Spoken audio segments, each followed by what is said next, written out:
시청자 여러분 안녕하십니까? 복지TV 뉴스입니다.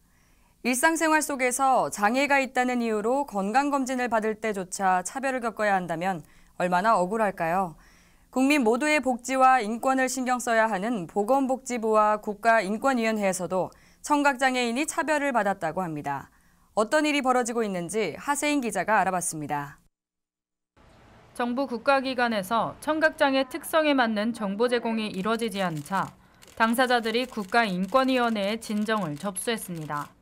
장애인차별추진금지연대는 지난 13일 기자회견을 열고 당사자들이 청각장애가 있다는 이유로 정보 제공을 제한당했고 서비스를 거부당했다며 문제를 제기했습니다. 이들이 차별을 경험한 기관은 보건복지부, 국가인권위원회, 국민체력센터로 국민체력센터의 경우 수어통역사와 동행하겠다 했음에도 실시간 소통이 중요하다며 건강검진을 거부했습니다. 제가 수어통역사와 함께 가니 괜찮습니다. 문제되지 않아요 라고 했더니 안 된다고 이야기를 했습니다. 왜 수어통역사를 동행해도 안 되는 것인지 이해가 되지 않았습니다. 청각장애인은 건강검진을 받지 말라는 것입니까? 김혜건 씨의 경우 자녀의 바우처 잔액을 알기 위해 보건복지부 영상전화상담을 신청했습니다. 그러나 영상전화상담 직원은 담당이 아니라며 음성으로 통화가 가능한 유선전화만 안내하는 데 그쳤다는 것입니다. 제대로 되지 않는 영상전화상담을 설치해서 왜 청각장애인을 우롱하는지 저는 정말 화가 났습니다. 국민으로서 보장받아야 하는 국가 서비스와 정보 제공. 편의를 마련했다는 데 그치는 것이 아닌 당사자에 맞는 편의가 필요해 보입니다. 복지TV 뉴스 하세인입니다. 우리 모두는 다르지만 인간의 존엄성 앞에서는 다르지 않습니다. 이러한 교훈을 담은 책이 나왔습니다. 어떠한 책인지 화면으로 만나보겠습니다. 장애인과 비장애인이 함께 살아야 하는 이유와 방법에 대해 진솔한 경험담을 유쾌하게 담은 책 다르지만 다르지 않습니다가 발간됐습니다. 국회 출입 정치부 기자였던 류승년 작가는 발달장애 자녀의 부모로 느낀 장애인에 대한 불편한 인식과 개선에 대한 이야기를 책에 담았습니다. 아, 나랑 다른 사람이다 라고 생각할 수 있지만 알고 보면요. 장애인도 똑같은 사람이에요. 단지 장애가 있을 뿐인 그걸 제가 제 아들을 10년 동안 키우면서 알게 됐거든요. 그래서 다르지만 다르지 않은 사람이다 라고 해서 이런 제목을 짓게 되었습니다. 스테디셀러로 등극한 사양합니다. 동네 바보형이라는 말책에서 더 나아가 이번 다르지만 다르지 않습니다에서는 이에 대해 보다 깊은 고민을 함께 나누는 기회를 제공합니다. 이전 책은 제 아들의 일상을 통해서 장애인과 그 가정이 사회에서 어떠한 문제들에 부딪히면서 살아가고 있는지 말 그대로 적나라하게 보여주기였죠. 단지 보여줄 뿐 그걸 통해서 각자 얻어가는 건 각자의 몫으로 했다면 이번 다르지만 다르지 않습니다는 한 발 더 나가본 거예요. 그렇다면 왜 우리가 장애인과 비장애인이 함께 어우러져 살아야 하는지 그 이유에 대해서 제 스스로의 논리와 생각으로 보다 조금 더 적극적인 설득을 하게 되었다라고 생각해 주시면 될 것 같아요. 류 작가는 장애인과 비장애인 구분 없이 누구나 있는 그대로 존중받는 사회를 만들기 위해서는 다른 것을 다르다고 그대로 받아들이는 힘을 강조합니다. 우리가 좋은 대학 나오고 좋은 직장, 연봉 얼마 이상 이러지 않으면 살아가기가 참 힘든 사회가 대한민국이더라고요. 다들 스펙. 자꾸 있는 그대로의 내 자신이 아니라 더 나은 무언가가 되어야만 존재 가치가 인정을 받는 거예요.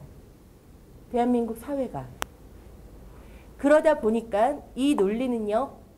하나의 인간을 인간 그 자체로 보는 게 아니라 경제 논리, 효율성의 논리. 그걸로 사람을 가치평가를 내리죠. 얼마짜리 인간. 그런 사회에서는 장애인은 가장 밑바닥에 있을 수밖에 없어요. 왜냐하면 장애인은 그들의 논리에서 보기엔 경제적 효율적으로 가치가 낮아 보이거든요. 따라서 모두가 행복한 사회를 만들기 위해서는 어떤 기준에 의해 사람을 판단하는 것이 아니라 있는 그대로 받아들이는 것이 중요하다고 말합니다. 류 작가는 그 방법으로는 장애인과 비장애인이 서로에게 노출이 많이 되어 그저 일상 속 익숙한 풍경이 된다면 서로를 더 이해할 수 있을 것이라고 제안합니다. 복지TV 뉴스 손자희입니다. 장애 청소년과 장애 가정 청소년의 꿈과 끼를 마음껏 뽐내는 자리가 마련됐습니다. 정부뿐만 아니라 여러 기업이 한뜻으로 꿈을 응원해 왔는데요. 하세인 기자가 현장에 다녀왔습니다. 한국장애인재활협회가 지난 15일 LG U+ 본사에서 제6회 꿈기 폭발 행사를 개최했습니다. 한국장애인재활협회의 두드림은 장애 청소년, 장애 가정 청소년의 꿈 실현을 지원하는 장기 인적 투자 사업입니다. 꿈기 폭발 행사에는 두드림 사업에 참여하고 있는 청소년들의 공연과 꿈을 토크 콘서트 형식으로 풀어가는 스토리텔링 등의 무대가 마련됐습니다. 장애 청소년이나 장애 가정에서 자라는 청소년들에게 그들이 꿈을 반드시 이루어줄 수 있도록 지원해보자 해서 만든 게 두드림입니다. 그래서 두드림을 필요로 하는 우리 장애 청소년이나 장애 가정 청소년들한테 모든 이런 혜택이 골고루 돌아가서 그들의 꿈이 반드시 이루어지도록.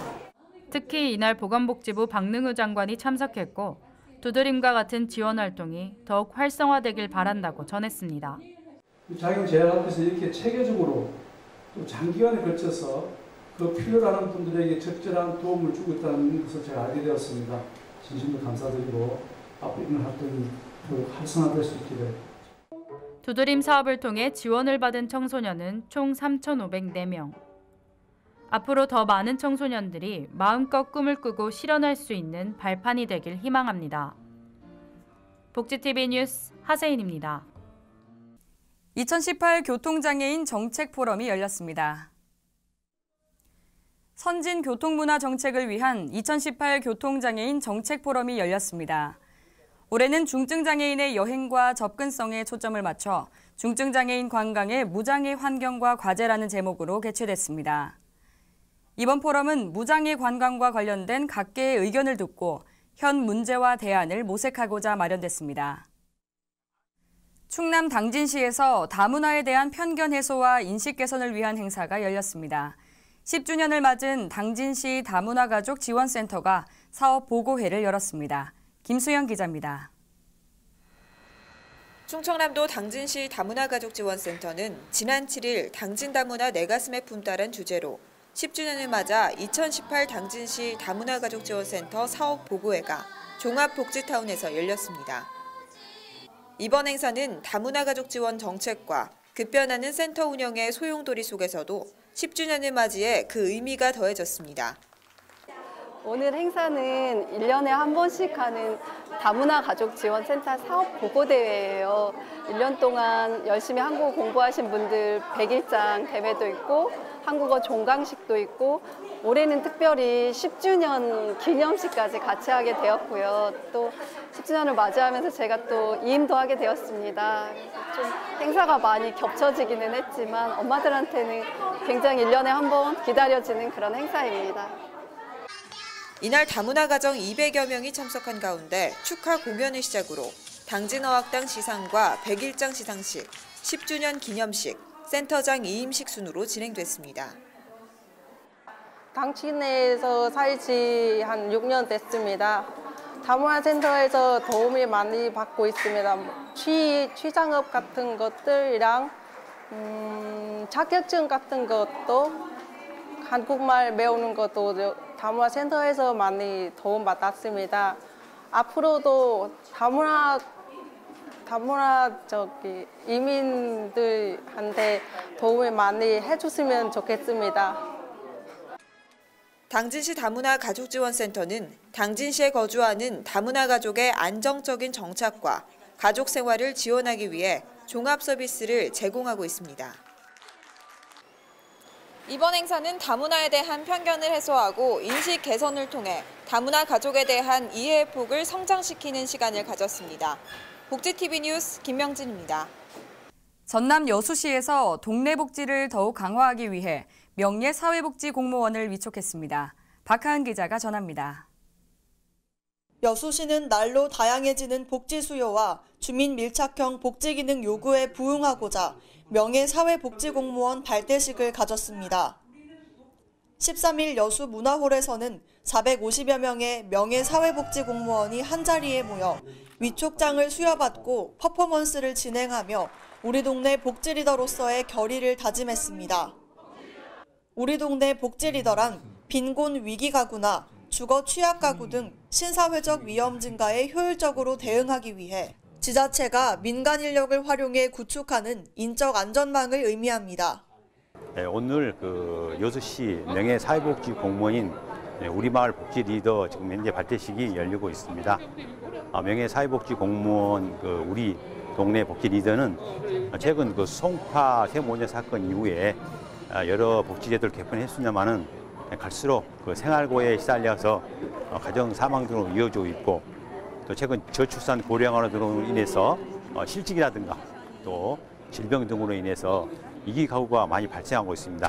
이를 해소하기 위해서 이번에 읍면동 인적 안정망을 구성하는 사업이 되겠습니다. 주민자치위원이나 우유배달부, 아파트 관리소장 등 주민 밀착 직종 근로자와 역량이 있는 지역 주민이라면 누구나 참여할 수 있으며 가정 방문을 통해 취약계층의 안부를 확인하고 위기 가구가 발견되면 읍면동 주민센터에 신고하는 등 복지 위기 가구를 무보수로 발굴, 지원하는 역할을 담당하게 됩니다. 새롭게 시작되는 복지 정책에 대한 이해와 현재 추진 중인 사업의 내실 있는 운영으로 더욱 촘촘한 복지 행정이 수행되는 여수시의 모습을 기대해봅니다. 복지TV 뉴스 박하은입니다. 전남 광양시가 한 해 동안 장애인 복지관에 도움을 준 분들에게 감사한 마음을 전하기 위한 장을 마련했습니다. 박하은 기자가 보도합니다. 광양시는 장애인 복지관의 이용자들과 물심양면으로 도움을 베푼 자원봉사자에게 감사의 마음을 전하기 위한 소통의 장을 마련했습니다. 14일 광양국민체육센터에서는 함께해서 행복한 햇빛마을 큰잔치라는 주제의 송년 행사가 개최돼 지역장애인과 복지관 직원이 직접 참여한 다양한 문화공연이 펼쳐졌으며 다채로운 볼거리를 제공하는 홍보관 운영으로 장애인에 대한 인식 개선의 기회도 마련됐습니다. 어느덧 개관 13주년을 맞은 광양시 장애인 종합복지관은 시내에 최초로 설립됐으며 맑고 밝고 훈훈하게라는 관훈 아래 사회 통합을 이루는 전문 복지 실현을 위해 노력하고 있습니다. 오늘 송년 행사는 우리 복지관 가족들이 1년 동안 배우고 익힌 것을 우리 지역민들과 함께 더불어 보여드리고, 특히 그동안 열심히 해주신 자원봉사자, 후원자 여러분께 감사의 마음을 전하는 그런 시간입니다. 앞으로도 이런 시간을 통해서 우리 장애인들이 지역사회 주민들과 함께 더불어 살아갈 수 있는 방법들을 늘 연마하고 연구해가면서 살아가는 우리 복지관이 되도록 하겠습니다.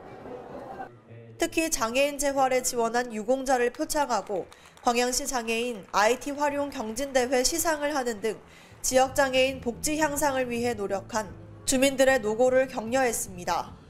지난 1년간의 복지관 활동을 돌아봤던 이번 송년 행사를 통해 한 해 동안 성취한 보람을 자신감으로 승화시키며 지역사회와 함께 더욱 성장하는 광양시 장애인 복지관이 되길 바랍니다. 복지TV 뉴스 박하은입니다.